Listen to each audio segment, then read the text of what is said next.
विभाग डी में पाठ 10 देखते हैं। क्वेश्चन नंबर 1, नीचे की बाकियों पर से श्री रमेश का तारीख 31/3/2024 के रोज की सकल तलपट तैयार कीजिए। खाता का नाम रकम रुपए में, खाता का नाम रकम रुपए में लिखा है।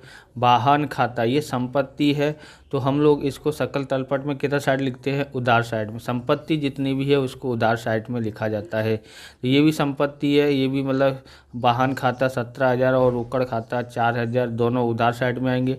पूंजी खाता जो है वो दायित्व है, तो इसलिए जमा साइड में आता है। खरीद खाता यानी खरीद है तो उधार साइड में, और बिक्री है तो जमा साइड में। इन सब की एंट्री हम लोग देख लेते हैं। तो यहाँ पर देखेंगे श्री रमेश तारीख 31/3/2024 के रोज का सकल तलपट। ओके, वाहन संपत्ति है इसलिए उधार साइड में लिखा है 17,000, रोकड़ खाता 4,000 और खरीद खाता। पूंजी खाता यहाँ पर हमने 40,000 यहाँ लिखा है क्योंकि ये दायित्व है। विज्ञापन खाता खर्च है तो कहाँ लिखा जाएगा, उधार, और आय है तो जमा साइड में। ओके, यहाँ पर समझना है कि संपत्ति उधार साइड में लिखना है और दायित्व तो जमा साइड में लिखना है। खरीद खाता उधार साइड में लिखना है, बिक्री कहाँ लिखना है, जमा साइड में। विज्ञापन खर्च है तो इसलिए उधार साइड में। लेनी हुंडी खाता संपत्ति है कि तो ये संपत्ति है, हमको पैसा लेने हैं 18,000, तो ये उधार साइड में आएगा। प्रारंभिक स्टॉक खाता ये भी संपत्ति है, और फर्नीचर खाता ये भी संपत्ति, ये सब क्या होते हैं, उधार साइड में आते हैं। तो यहाँ पर देखो विज्ञापन खाता 3,000, ओके, विज्ञापन खाता 3,000, लेनी हुंडी खाता 18,000, प्रारंभिक स्टॉक खाता 11,500, फर्नीचर खाता 3,500। आगे देखते हैं इधर side bank overdraft. Bank overdraft कहाँ आता है, दायित्व तो हमको देना पड़ेगा दूसरों को, इसलिए ये कहाँ पर आएगा, जमा साइड में आता है। वेतन खाता ये हमारा खर्चा होता है, इसलिए वेतन खाता कहाँ पर आएगा, उधार साइड में। बिक्री वापसी खाता, तो बिक्री खाता कहाँ पर आता है, जमा, तो ये कहाँ पर आएगा, उधार में। और खरीद वापसी खाता कहाँ पर आएगा, जमा में। ओके, तो इस तरह इनकी यहाँ तक की एंट्री देख लेते हैं। यहाँ पर देखो बैंक ओवरड्राफ्ट आया 10,000 जमा साइड में, क्योंकि ये हमारा दायित्व है। खरीद वापसी खाता, खरीद खाता उधार लिखते हैं तो वापसी खाता को जमा साइड में लिखेंगे। ओके, और बिक्री वापसी वेतन खाता यहाँ पर कितना है, 12,000 इधर आएगा। बिक्री वापसी खाता ये जमा साइड में, उधार साइड में आ जाता है। पस्ती की बिक्री खाता, पस्ती की बिक्री खाता क्या होगा, हमारी आय होगी तो जमा साइड में, खर्च होगा तो उधार साइड में। देनी हुंडी खाता, लेनी हुंडी उधार में लिखा तो देनी हुंडी खाता कहाँ लिखेंगे, जमा साइड में। बिक्री खाता भी उधार, खरीद खाता उधार लिखा था तो ये बिक्री खाता जमा में लिखेंगे। ली लोन का खाता यानी लोन ली है तो ये हमारा दायित्व ये जमा साइड में आता है। तो पस्ती की आय 500 यहाँ आया। देनी हुंडी खाते 9,000, बिक्री खाता 35,000, ली लोन खाता इतना, बराबर। टोटल मारते हैं तो 1,00,000 आ जाता है। आप इस प्रकार के वीडियो देखना चाहते हैं तो डिस्क्रिप्शन में आपको प्लेलिस्ट मिल जाएगी, अकाउंट और स्टेट के अलग अलग चैप्टरों का सॉल्यूशन किया हुआ है, वहां से आप देख सकते हैं। चैनल पर नए, चैनल को सब्सक्राइब करना, क्योंकि हम इस प्रकार के वीडियो आपके लिए बनाते रहते हैं। और सपोर्ट जरूर करें, लाइक शेयर भी करते रहें अपने व्हाट्सएप ग्रुप पर, जिससे हम आपको 12वीं में और भी ज़्यादा अच्छी तरह से मदद कर पाएँ। क्वेश्चन नंबर 2 देखते हैं। नीचे दर्शाई बाकियों पर से तारीख 31/3/2024 के रोज का पत्रक स्वरूप में सकल तलपट तैयार कीजिए। तो सकल तलपट तैयार करना है। खाता का नाम रकम रुपए में, खाता का नाम रकम रुपए में।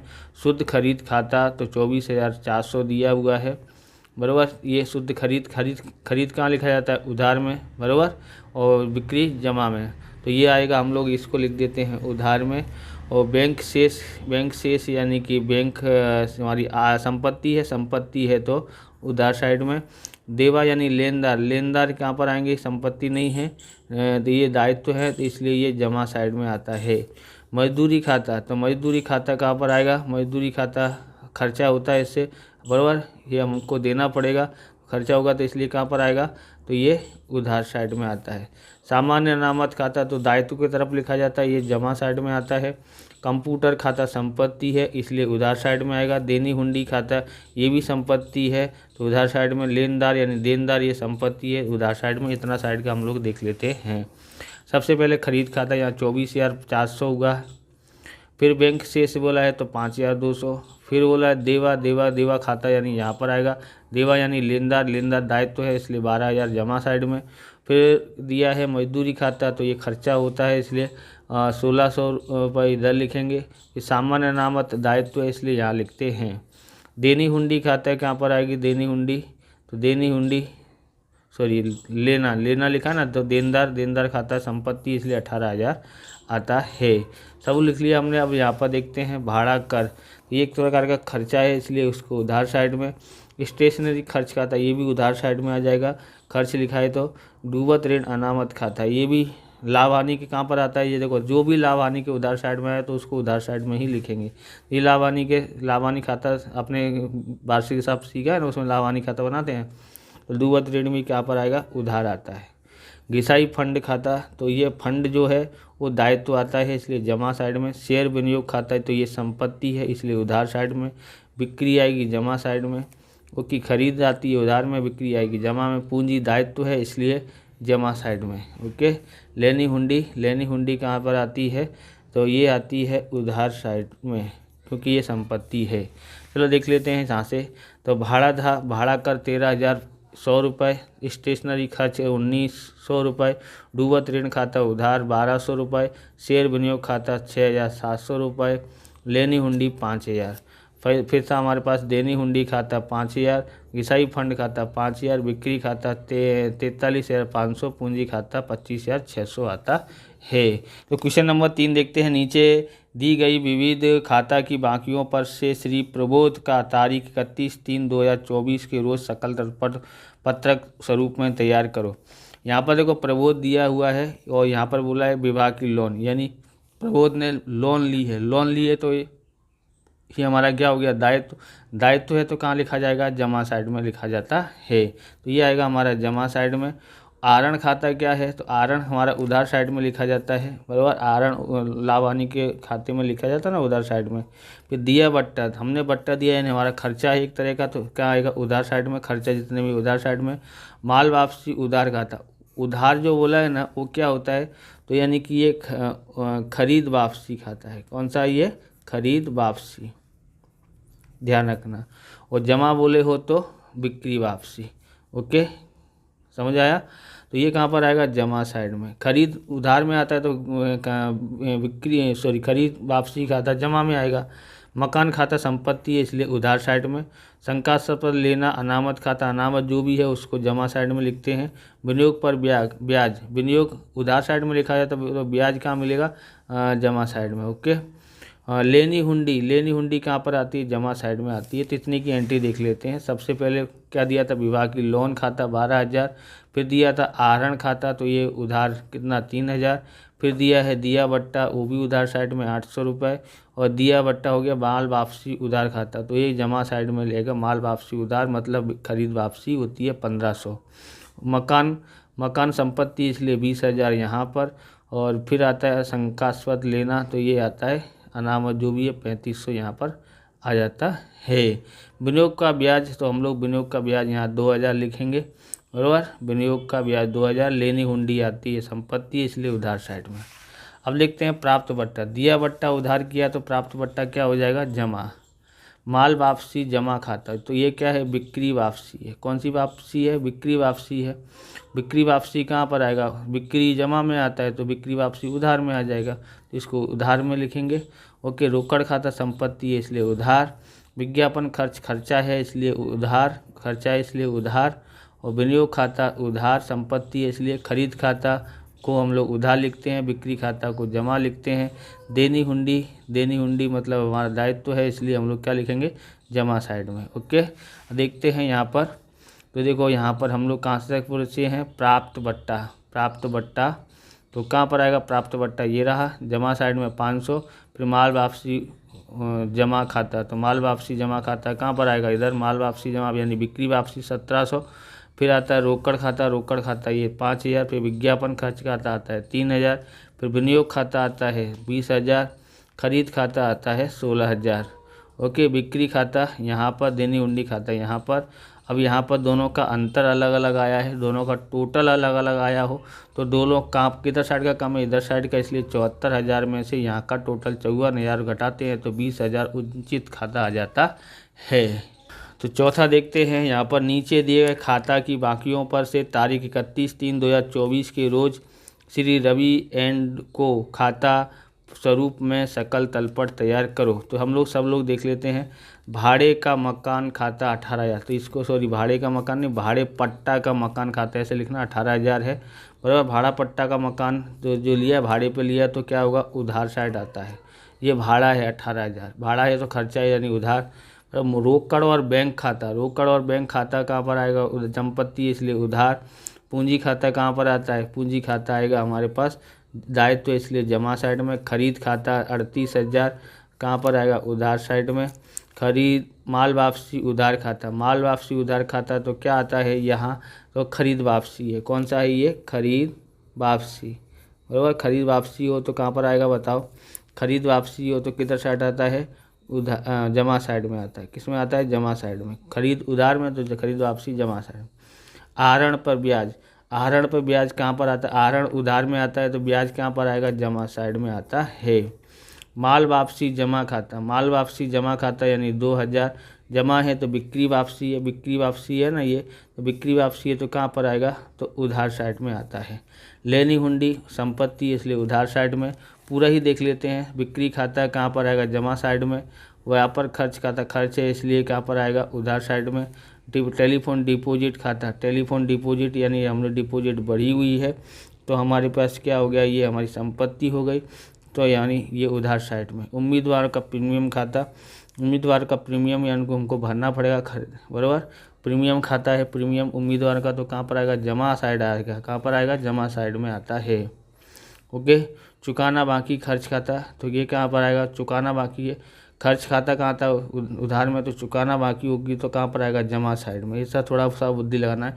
मिलना बाकी खर्च खाता, ये चुकाना बाकी तो जमा साइड में, तो मिलना बाकी कहाँ पर आएगा, उधार साइड में। ओके। अब देखते हैं सार्वजनिक डिपॉजिट खाता या सार्वजनिक जमा खाता, तो कहाँ पर आता है, ये जमा साइड में आता है।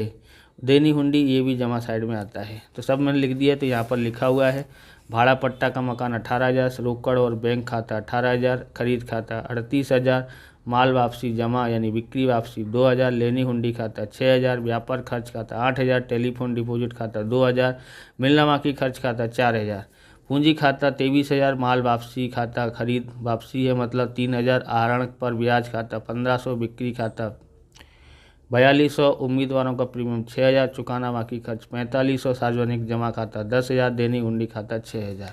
ओके, ये पूरा बना हुआ है। दोनों का टोटल समान है, दोनों का टोटल 96,000 आ रहा है, इसलिए यहाँ उचित खाता आएगा नहीं। अब देखते हैं पाँचवा सवाल। पाँचवा सवाल में ध्यान से देखना है। नीचे दिए गए विविध खातों की बाकियों पर श्री तारक का तारीख 31/3/2003 के रोज खाता स्वरूप में सकल तलपट तैयार कीजिए। बराबर, खाता स्वरूप में बोला हो, पत्रक स्वरूप में बोला हो, एक जैसा आता है आपको वैसा कर देने का, नंबर आपको मिल जाएंगे पूरे, कोई तकलीफ वाली बात नहीं है। ओके। खाता का नाम रकम रुपए, खाता का नाम रकम रुपए। प्रारंभिक स्टॉक संपत्ति है तो इसलिए कहाँ पर आता है, उधार साइड में। फर्नीचर कहाँ पर आता है, उधार साइड में संपत्ति है। माल खाता उधार, माल खाता उधार है मतलब क्या है ये, तो ये उधार है तो समझने का है यहाँ पर उधार वापसी नहीं बोला है उसने, तो माल खाता उधार, उधार कौन होती है, खरीद, तो खरीद खाता है तो खरीद खाता कहाँ लिखा जाएगा, उधार साइड में ही लिखा जाता है। आहरण खाता उधार आता है क्योंकि ये हमारा खर्च है। ओके। माल वापसी, माल वापसी उधार, माल वापसी उधार, माल वापसी उधार है तो ये खरीद वापसी है। कौन सी है, खरीद वापसी, तो कहाँ पर आएगा, जमा, वापसी बोला है तो जमा साइड में आता है। ओके। तो हम लोग क्या लिखेंगे यहाँ पर, माल वापसी, सॉरी 2 मिनट, ये उधार है बराबर। माल का खाता उधार, तो माल वापसी क्या हो जाएगा, इसका तो जमा साइड हो जाएगा। तो ये किसका उधार होता है, तो माल वापसी उधार बोले तो यानी खरीद वापसी क्या होता है, वो बिक्री वापसी का होता है। माल वापसी मतलब बिक्री वापसी होती है, तो बिक्री वापसी कहाँ लिखा जाएगा, उधार में लिखा जाता है। ओके, कहाँ लिखा जाएगा, उधार में, इसलिए इसको कहाँ लिखेंगे, उधार में लिखते हैं। लेना खाता, लेना यानी किसी से लेना है, तो किससे लेना होता है, देनदार से। देनदार कहाँ पर होता है, उधार साइड में क्योंकि संपत्ति है। ऑफिस खर्च खाता, तो ये भी ये खर्चा है इसलिए उधार साइड में। यंत्र संपत्ति है इसलिए उधार साइड में। पूंजी दायित्व है इसलिए जमा साइड में लिखेंगे। जमा साइड में देना यानी किसी को देना है तो यानी लेनदार, लेनदार हमारा दायित्व है तो ये भी जमा साइड में। माल खाता जमा, तो जमा है तो जमा साइड में लिखेंगे, बराबर। तो कहाँ पर लिखेंगे हम लोग, ये हमारा क्या है, बिक्री है। क्या है, बिक्री, हम जमा में आएगा। धंधा की आय का खाता, धंधा की जितनी भी आय होती है तो उसको जमा साइड में लिखा जाता है। माल वापसी जमा, तो जमा है तो हम लोग क्या लिखेंगे, जमा में ही लिखेंगे। तो ये क्या है, तो खरीद वापसी है। कौन सी है, खरीद वापसी है। ओके, तो जमा साइड में लिखेंगे। डेड स्टॉक खाता, तो डेड स्टॉक खाता कहाँ है, संपत्ति है इसलिए उधार साइड में। हाथ पर रोकड़ संपत्ति है इसलिए उधार साइड में। बैंक ओवरड्राफ्ट दायित्व है इसलिए जमा साइड में। ओके, अब हम यहाँ पर देख लेते हैं। लिखा है प्रारंभिक स्टॉक 3000, फर्नीचर खाता 7000, माल स्टॉक खाता यानी उधार यानी खरीद 16200, आहरण खाता 2200, माल वापसी उधार यानी 2550, लेना खाता 15750, ऑफिस खर्च खाता 9800, डेड स्टॉक खाता 2000, हाथ पर रोकड़ 1500 और यंत्र यानी 20000 होता है। पूंजी खाता 30500, देना खाता 1250, माल खाता यानी जमा यानी बिक्री खाता 24000, धंधा की आय का खाता 3000, माल वापसी जमा खाता 1250, बैंक ओवरड्राफ्ट खाता 20000 होता है। इधर भी दोनों साइड का टोटल बराबर होने से इसको क्या लिख सकते हैं, इसमें उचित खाता आएगा नहीं। छठा देखते हैं। अब देखते हैं नीचे दिए गए जेठालाल की तारीख 31/3/2024 के रोज बाकियों पर से खाता स्वरूप में सकल तलपट तैयार कीजिए। तो यहाँ पर दिया है पूंजी, पूंजी दायित्व इसलिए जमा साइड में। स्टॉक उधार साइड में आता है। संपत्ति है इसलिए ये देनदार भी संपत्ति इसलिए उधार साइड में। वेतन खर्चा है इसलिए उधार साइड में। विनियोग संपत्ति इसलिए उधार साइड में। ओके, रोकड़ संपत्ति इसलिए उधार साइड में। संपत्ति उधार साइड में। लेनी हुंडी भी कहाँ आता है, उधार साइड में, क्योंकि ये संपत्ति। बिक्री कहाँ पर आता है, जमा साइड में। लेनदार कहाँ आते हैं, जमा में आते हैं। उम्मीदवार का प्रीमियम ये भी जमा में आएगा। धर्मादाय ये खर्चा है तो उधार साइड में आता है। और डिविडेंड कहाँ पर लिखा जाता है, जमा साइड में। फर्नीचर संपत्ति इसलिए उधार साइड में। खरीद खाता क्या आएगा, खरीद हमेशा उधार साइड में। देनी हुंडी खाता वो जमा साइड में लिखा जाता है। ओके, हो गया। अब हम यहाँ पर लिख देते हैं, देखो स्टॉक 7000, देनदार 10000, वेतन 14000, विनियोग 24000 और रोकड़ 4500, संपत्ति 6500, लेनी हुंडी 2000, धर्मादाय 3000, फर्नीचर 15000, खरीदी 24000।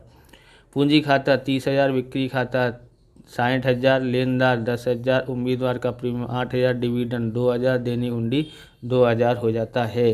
बराबर, टोटल 1,20,000 1,12,000 आता है। दोनों टोटल समान होता है। इस प्रकार से ये वीडियो पूरा होता है।